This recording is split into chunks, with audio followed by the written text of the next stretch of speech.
Olá pessoal, nesse vídeo eu trago aqui mais algumas considerações sobre a filosofia de Descartes e então, abordadas aqui por esse livro, filme do Rossellini, né, Descartes, e também uns comentários da Hannah Arendt sobre Descartes. Né?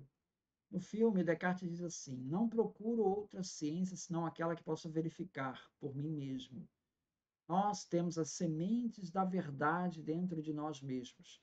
Se a física de Aristóteles se mostrava equivocada, então como podemos sustentar sua filosofia construída sobre bases hoje tidas tão frágeis? Então ele está questionando se a física de Aristóteles ela está se mostrando equivocada com Galileu, então como é que a gente pode continuar sustentando a filosofia de Aristóteles, se ela é baseada, né, se as bases aí estão sendo atingidas, né?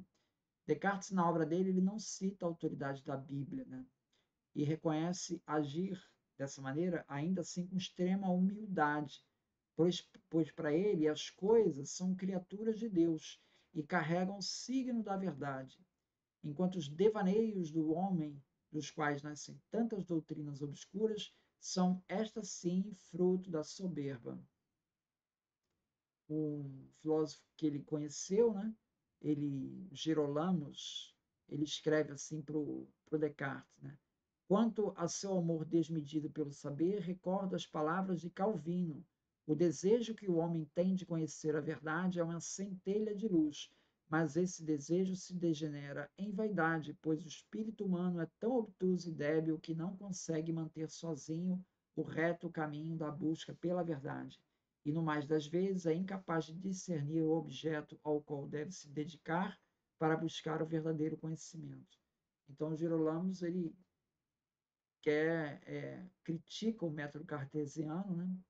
E invoca novamente a necessidade das autoridades eclesiásticas, né? Como árbitros dessa nova verdade, né? E, e o Descartes está questionando exatamente isso. Né? Então, a dúvida cartesiana ela foi reforçada pela descoberta de Galileu, que com seu telescópio pareceu provar que os sentidos enganam o homem, né? A Lua não era plana, o Sol não girava em torno da Terra, mas ao contrário, era a Terra que girava em torno do Sol. Portanto, os sentidos enganavam o homem e assim atingiu em cheio as premissas aí da física aristotélica, né? A Hannah Arendt vai dizer o seguinte, tá? Noutros termos, o homem havia sido enganado todo o tempo em que acreditou que o real e o verdadeiro se revelariam a seus sentidos e à sua razão, contanto que ele fosse fiel ao que ele via aos olhos do corpo e do espírito. A velha oposição da verdade dos sentidos e da verdade racional, da inferioridade dos sentidos, menos capazes de atingir o verdadeiro, e da superioridade da razão, mais capaz da verdade, essa oposição se apagava diante do desafio, diante dessa evidência implícita de que nem o verdadeiro nem o real nos são dados, que eles não aparecem em nenhum dos dois tais quais são, e que a única operação sobre a aparência, a supressão das aparências, pode esperar o conhecimento verdadeiro. Então, essa proposta que Galileu está trazendo, né? Superar as aparências. Ela prossegue. E se o olho humano pode trair um homem a ponto de que tantas gerações acreditarem que o Sol girava em torno da Terra, é preciso então renunciar à metamorfose dos olhos do espírito.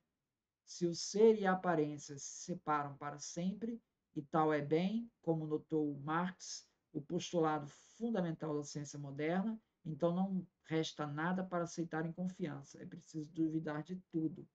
Então é isso que o Descartes está falando. Se a base dessa física aristotélica está abalada, como é que eu posso sustentar a filosofia, né, aristotélica? Então, prossegue a Hannah Arendt. O que caracteriza, antes de tudo, a dúvida cartesiana é a sua universalidade. Nada, nem pensamento, nem experiência podem lhe escapar. Ninguém explorou, talvez mais honestamente, as verdadeiras dimensões dessa dúvida cartesiana do que Kierkegaard, quando a dúvida e não a razão, como ele pensava, lhe fez dar o salto na fé e levar assim a dúvida ao próprio coração da religião moderna.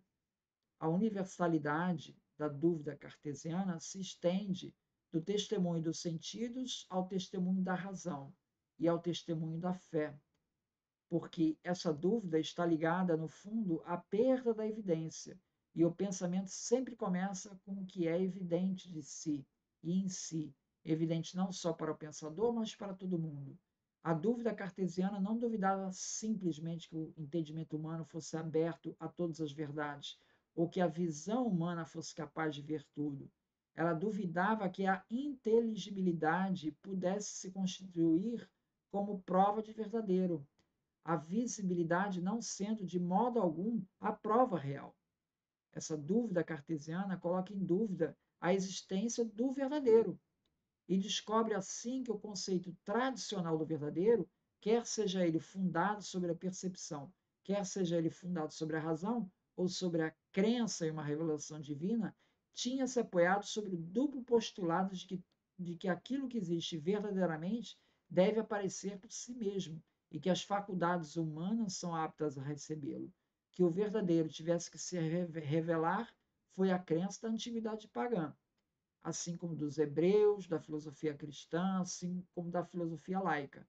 Foi por isso que a nova filosofia moderna se levantou com tanta violência, quase que com ódio contra a tradição, e fez tão pouco caso do retorno entusiasta do Renascimento à antiguidade.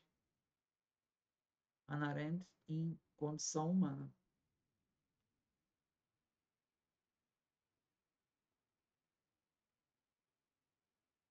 A negação de que o homem pudesse conhecer o real, a verdade do ser, levava a pôr em dúvida diretamente a própria realidade. Como Adão e Eva, Descartes admitiu que o ser mente.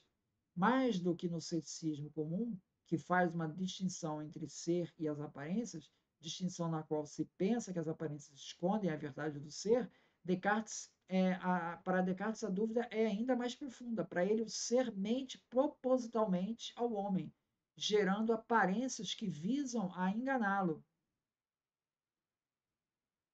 Prossegue a Hannah Arendt. Este ser, ao contrário, é terrivelmente ativo. Ele mesmo cria suas aparências, só que essas aparências são enganosas. Tudo que os sentidos percebem é produto das forças secretas, invisíveis. Este ser prodigiosamente efetivo é de tal natureza que suas revelações devem ser enganos e que as conclusões tiradas das aparências devem ser ilusões. A filosofia de Descartes é obcecada por dois pesadelos que, em certo sentido, se tornam os pesadelos de toda a época moderna. Esses pesadelos são muito simples, muito conhecidos. Num deles, a realidade, quer a do mundo, quer a da vida humana, é posta em dúvida.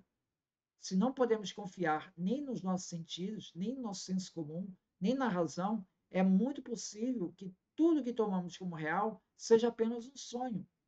O outro pesadelo se refere à condição humana em geral, tal como a revelam as novas descobertas e a impossibilidade na qual o homem se acha de confiar em seus sentidos, em sua razão.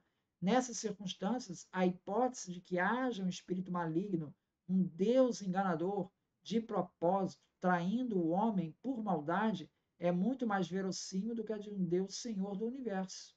A magia diabólica desse espírito maligno seria de ter feito uma criatura dotada de uma noção de verdadeira e de, ao mesmo tempo, lhe ter dado capacidade tais que a tornariam incapaz de jamais ter a menor certeza.